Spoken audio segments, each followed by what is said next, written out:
Hello दोस्तों, कैसे हैं आप सभी लोग। आशा करते हैं कि आप सभी अच्छे होंगे। जैसा कि आप सभी को पता होगा या जिनको नहीं पता होगा वो लोग जान लें कि आपके टीजीटी और प्लस पीजीटी इनके एग्ज़ाम डेट जो है वो आ चुके हैं। एग्ज़ाम डेट आ चुके हैं, ठीक है। जो टीजीटी के एग्ज़ाम डेट हैं वो जो है वह 14 और 15, ठीक है। और जो पीजीटी के एग्ज़ाम डेट है वह 20 और 21 में है। ये अप्रैल में है दोनों, ठीक है। और ये 2022 के हैं। जिन्होंने डाला था ये एग्ज़ाम वो लोग, बहुत लोगों का होता है कि डाल करके पेपर भूल गए होंगे या गायब हो गया होगा। ये सारी समस्याएं आजकल एक नॉर्मल चीज़ है, मतलब भूल जाते हैं व्यक्ति। तो वो लोग अपना जैसे ईमेल चेक कर लें, कहीं ना कहीं पड़ा होगा उनमें, उसको निकाल करके देख लें, अपना पेपर सबमिट कर लें। और यह अप्रैल में होगा 2025, ठीक है। तो इसमें क्या है कि आप लोग बेहतर तरीके से अपडेट हो जाइए। अपडेट, जब आप अपने आप को बेहतर तरीके से अपडेट कर लेंगे तो उसमें कुछ जो संशोधन तात्कालिक हुए होंगे या कुछ जो, जैसे मान लिया किसी का ज्योग्राफी है, ठीक है, किसी की हिस्ट्री है, किसी की इकोनॉमी है, तो ये सारे सब्जेक्ट क्या होते हैं, तात्कालिक अपडेट वाले सब्जेक्ट हैं। यानी कि ये क्या, कुछ ना कुछ इनमें संशोधन या नई चीज़ें जुड़ी रहती हैं, ठीक है। जैसे कि मान लिया, जैसे आपके इसमें साइंस में हो गए कोई भी सब्जेक्ट, हिस्ट्री हो गया, सॉरी साइंस में जैसा कि बायोलॉजी हो गया, ठीक है, फिजिक्स हो गया या इकोलॉजी हो गया। तो ये सारी चीज़ें क्या होती हैं, जब अपडेट होती हैं तो इनमें कुछ ना कुछ, जैसे कोई पुरस्कार पाया होगा, इनको आप लोग देख लीजिए। तो इनसे क्या होगा कि आपके क्वेश्चन थोड़े अच्छे, मतलब बेहतर होंगे, ठीक है। क्योंकि ये आपकी लास्ट वैकेंसी है, इसके बाद टीचर की वैकेंसी नहीं आएगी। क्योंकि क्या है कि जो टीचर का औसतन अनुमान है वो 35 का है, यानी कि 35 बच्चों पर एक टीचर बेसिकली प्रोवाइड होता है। लेकिन हमारे उत्तर प्रदेश में क्या है कि यह संख्या बढ़कर घट करके 25 हो गई। अब इस समय तत्काल में यह 20 से 22 की संख्या हो गई है। यानी कि इस 22 संख्या पर एक टीचर को प्रोवाइड किया जाता है। यानी कि 22 बच्चों को पढ़ाने की जिम्मेदारी किसकी है, एक टीचर की, ठीक है। तो इस नाते से जो भी आपके पास पुराने पेपर पड़े हो या पुरानी बुक जो पीजीटी की खरीदी गई हो या नए सिलेबस के तौर पर, जहाँ पे नज़दीकी आपके पुस्तकालय या मतलब बुक डिपो हो, वहाँ से जा करके वो सारी चीज़ें लीजिए।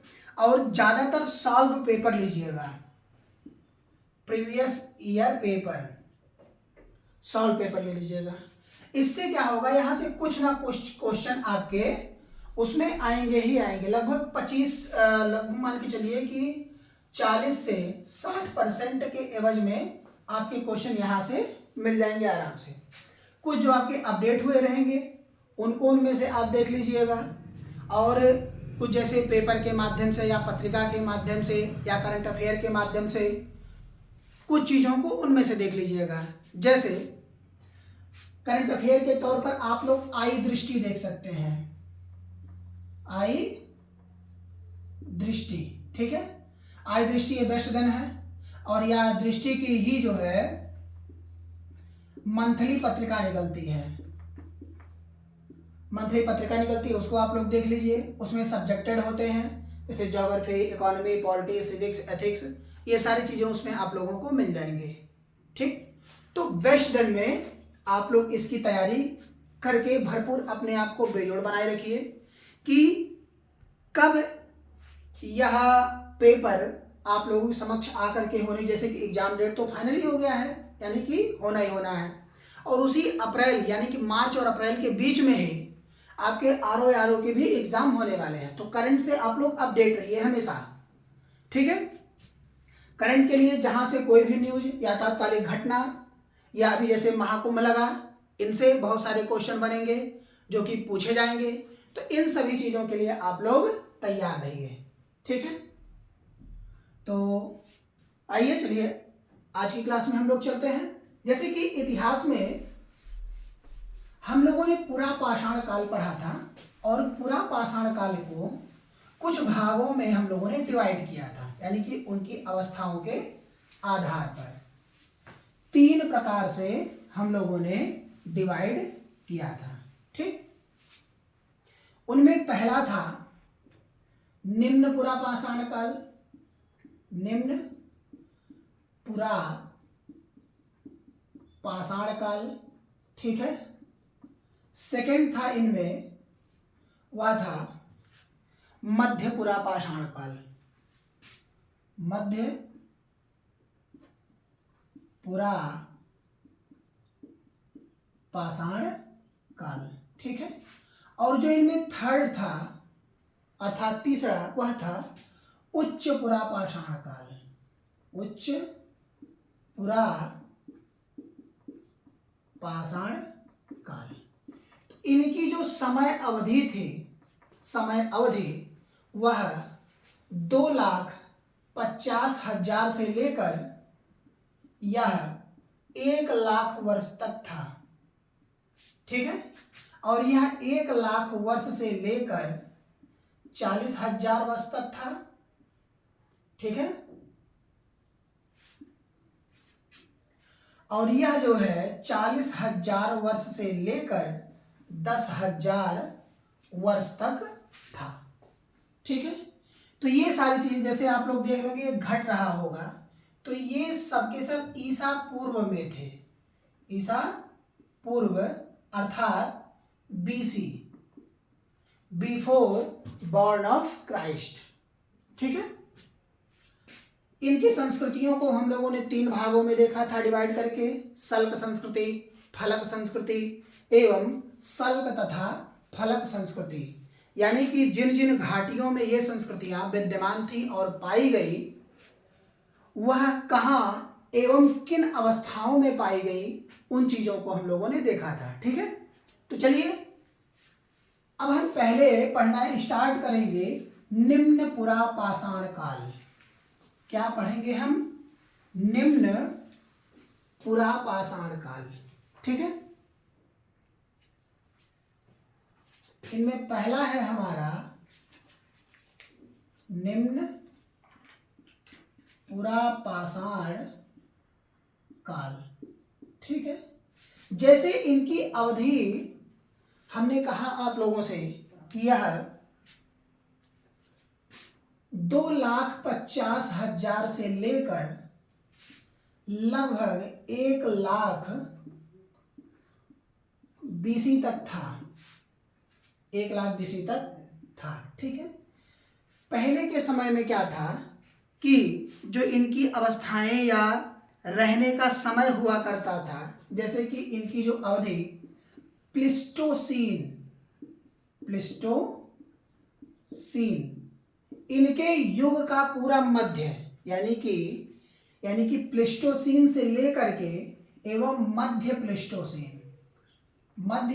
प्लिस्टोसीन ये पूरा एरिया, यानी कि अधिकतम समय पूरा ये कवर करते हैं, ठीक है। प्लिस्टोसीन प्रारंभ से लेकर के और प्लिस्टोसीन मध्य अर्थात इससे ज्यादा कि ये समय अंतराल प्रयोग करते हैं। जैसे क्या था, आप देखेंगे कि जो संस्कृतियां खोजी गई, चाहे वह सल्क संस्कृति हो या फलक संस्कृति हो या सल्क एवं फलक दोनों मिश्रित संस्कृतियां हो, वह नदी घाटियों पर ज्यादा पाई गई। कहां पर? नदी घाटियों पर। अर्थात ऐसा क्यों? क्योंकि आप लोग देखेंगे कि उनको सबसे पहली आवश्यकता क्या थी? वो थी पानी। क्या था? पानी। और पानी उनको मिलता कहाँ? क्योंकि भाई पहले के समय में एक ही स्रोत था और वह था नदी स्रोत। क्या था वो? नदी स्रोत, ठीक है। तो नदी स्रोत होने के कारण से वो जहां बसते थे अधिकतर कहाँ, नदियों के किनारे। तो जितने भी इनके शस्त्र खोजे गए यानी कि संस्कृतियां खोजी गई वो कहाँ खोजी गई या कहाँ मिली, नदियों के किनारे ही मिली। ठीक है, समझ में आ रहा है आप लोगों को, क्लियर हो रहा है?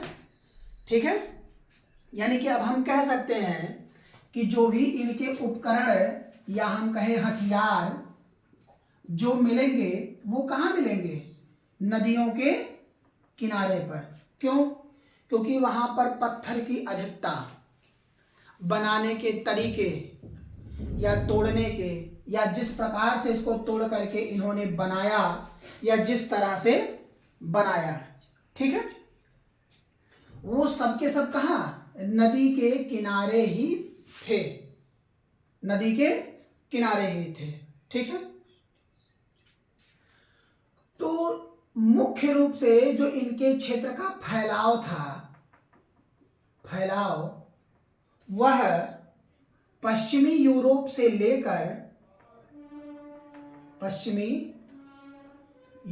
से लेकर और यह लगभग अफ्रीका के क्षेत्र तक पूरा फैला हुआ था। क्यों? क्योंकि इनका विस्तार ही कुछ इस तरीके से था,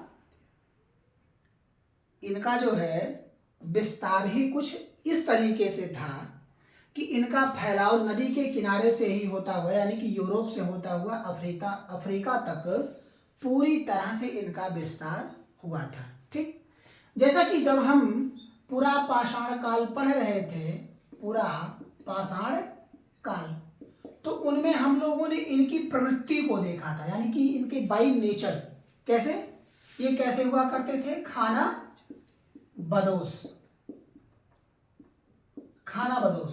क्यों? खाद्य संग्राहक यानी इकट्ठा करने वाले या भोजन संग्रह करता हम कह सकते हैं। ठीक है, क्योंकि उस समय क्या था, इनको ना तो खेती के बारे में पता था और ना ही इन्हें उस सामान को सुरक्षित करने की जगहों के बारे में पता था। इनका निवास स्थान क्या था, जंगल, और जंगल में ये कंदमूल या हम कह सकते हैं फल, और फल के साथ साथ मांस के यानी कि जानवरों के मांस, इनका शिकार करके, क्योंकि ये डिपेंड किस पर थे, शिकार पर।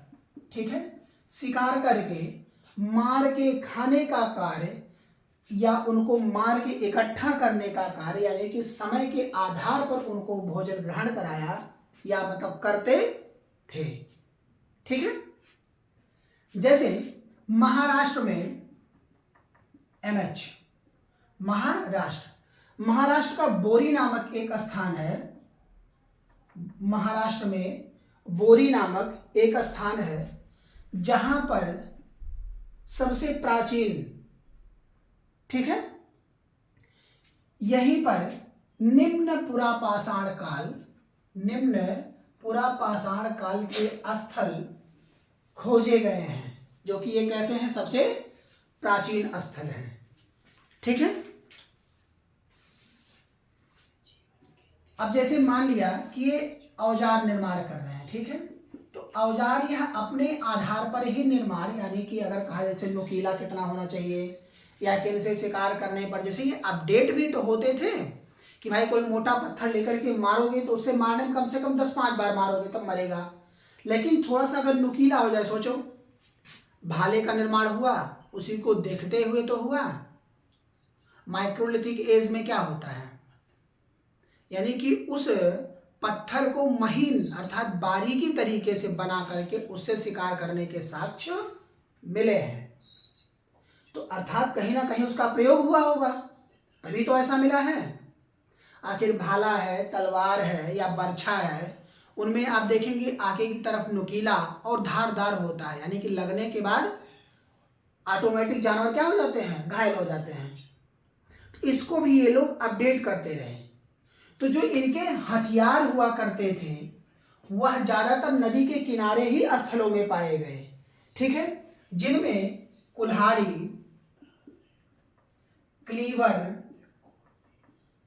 क्लीवर या खुरदुरी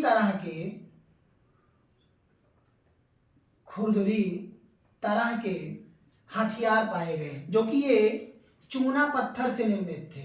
किससे?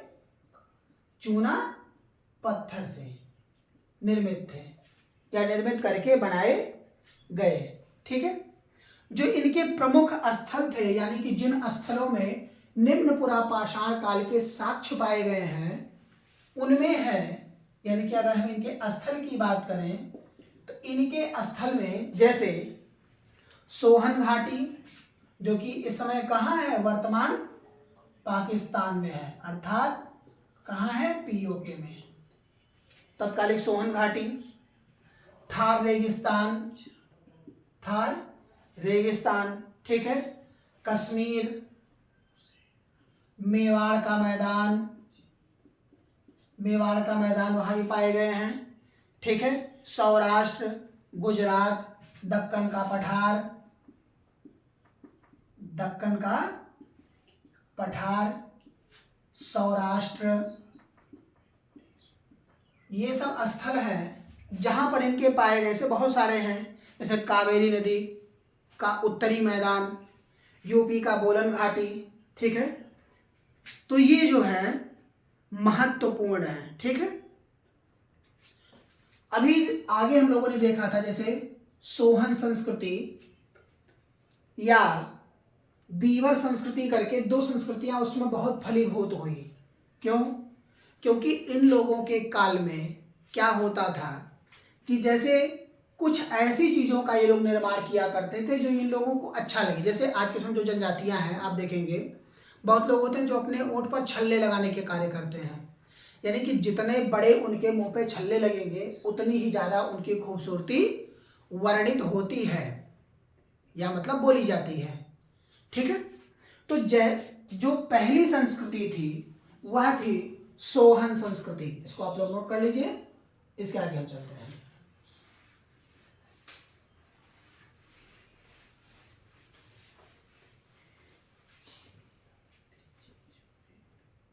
क्या थी इसमें? सोहन संस्कृति पहली।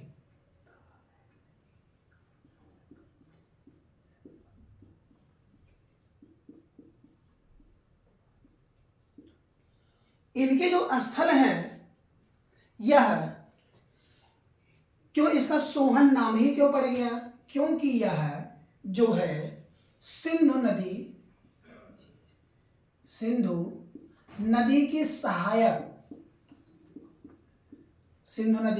सहायक कौन? सोहन नदी। इसी के नाम पर इस स्थल का नाम पड़ा क्या? सोहन संस्कृति, जो कि यह पश्चिमी भारत तथा पाकिस्तान के पीओके के शिवालिक पहाड़ी, ठीक है, शिवालिक पहाड़ी, ये सब जगह निम्न पुरापाषाण काल के औजार पाए गए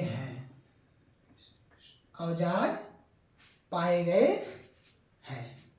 ठीक, तो यहां तक आप सभी को अच्छे से समझ में आ गया होगा।